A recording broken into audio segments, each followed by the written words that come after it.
Mga kabunyog, matindi tong si Topacio. Nagbanta pa si Topacio, sabi ni Topacio. Ito, ewan ko kung post ito mismo talaga ni Topacio, pero sa ano to sa kanyang Facebook to eh. Ayan. Sabi dito, mga kabunyog, kay Topacio to. Ayan. Sabi dito, si Topacio sa mga DDS, pupost sila ngayon. Sabi ni Attorney Ferdinand Topacio, Dear Renator Junior Reyes and Teddy Casino, hindi po ninyo nabili ang EDSA. We dare you.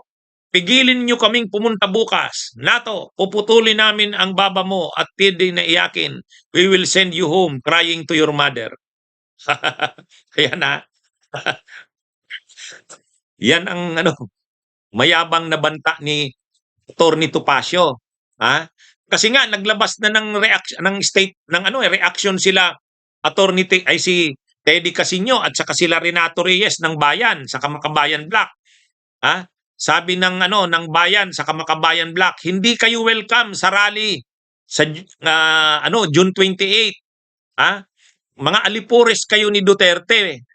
Hindi kayo totoong anti-corruption. Kaya ang nangyari mga kabunyog, ang sabi nila Topacio at sa kanila Mike Defensor, walang makakapigil sa kanila. Sasama daw sila sa rally dahil bukas daw yun sa lahat. Bukas yun sa lahat na anti-corruption. Bukas sa lahat na anti-corruption. Pero kung alipuris ka ng corrupt, hindi ka welcome doon. Tapos sabi pa nitong mga may post pa ang mga DDS. Sabi nito, sasali ang mga binayaran ni Marcos sa rally para ilihis ang sigaw. Lakasan ang pagkakaisa upang di tayo mailigaw. Isang DDS din to, Makata ng Bayan. Ang sasali daw ng mga binayaran ni Marcos sa rally, yung mga leftist daw, bayad daw ni Marcos at saka yung mga simbahan sa civil society. Mahiya naman itong nag-post niyan. Sila ang gustong sumama sa rally. Kung nag-organize ng rally ay civil society at saka simbahan kasama ang mga leftist. Kaya nakakaano ito mga kabunyog mga DDS na to eh. Kaya pinapakita ko dito, hindi totoo yung sinasabi na mga DDS ang nag-organize ng activity na yan. Hindi sila ang nag-organize niyan. Ang nag-organize niyan ay yung nag-presko nung isang araw. Nung isang araw pa yan, ito, another trillion peso march set on June 28. Yan yung balita ng media. Sino ang humarap sa presko na yon? Ang humarap sa presko na yon ay yung mga organizers. Ang mga organizers ng rally na yan ay ito. Ayan. Tingnan nyo yan. Ayan. Ito yung mga organizers.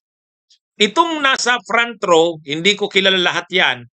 Pero magsimula tayo doon sa pinakakanan na nakaupo. Yung nasa dulo, hindi ko kilala. Pero yung pari na naka-vest, nakaupo siya, si Bishop Tindero yan.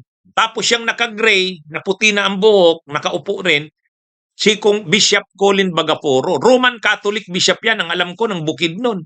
So simbahan ang nag-organize nito. Yang ibang nakaupo diyan, may Muslim, may Christian, iba-ibang mga church groups, kaya nga ang tawag interfaith. Faith-based na mga groups. Yung mga nasa likod naman na nakatayo, yan yung civil society. Yang naka-blue na nakatayo, si Attorney Aaron Pedrosa, San Lakas yan. Yang naka-green na jacket, si Attorney Lux Spirito yan. Leftist yan. Tapos yung yung nakatayo na nakaputi, grupo yan ni Rick Reyes, ay ni Renato Reyes sa kanila Teddy Casino. Si Dr. David San Juan ng Kilusang Bayan kontra Kurakot. Kaya civil society at saka simbahan, progressive groups, leftist groups ang nag-organize, hindi DDS. Tapos ngayon ang may gana pang magbanta ng parang hindi sila papayag na hindi sila pasalihin itong mga DDS. Hindi naman nahiya na itong mga DDS na ito, mga kabunyog. Hindi naman hindi na nahiya. dapat nag-organize na lang sila ng sarili nilang rally. Ang problema lang kasi talaga nila, hindi naman sila nakaka-organize ng malaki. Ang inaasahan nilang magmobilize sa kanila, iglesia. Pag walang minomobilize ang iglesia, wala rin sila.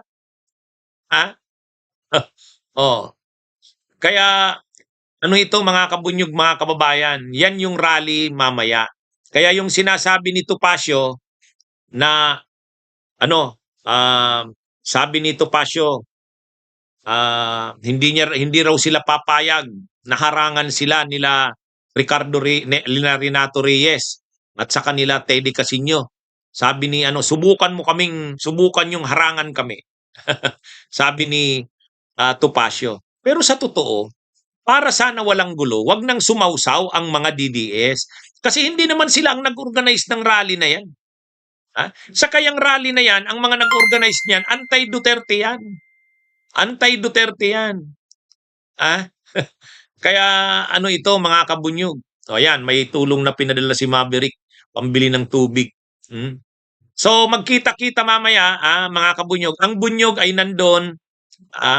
Ang bunyog ay doon sa ito po yung panawagan ng bunyog, Faith for Justice, People for Transformation. Assembly area, kaliwang bahagi ng Mama Mary Monument, EDSA Shrine. Alas 12, 30 minutes na lang. Ang damit ay puti. Okay, mga kabunyog, mga kababayan, magandang araw sa inyong lahat. Yan po, diniscuss ko ito para malinawan po tayo kasi maraming mga tanong tayong natatanggap. Attorney, ano ba talaga yung rally ng mga iba-ibang grupo mamayang hapon sa EDSA PPM? Yan po. Okay, mga kabunyog, mga kababayan, magandang araw sa inyong lahat. Mabuhay po tayo. Bunyog, bunyog, halikan na kasama ka. Bunyog, kapag buklod ay may pag-asa.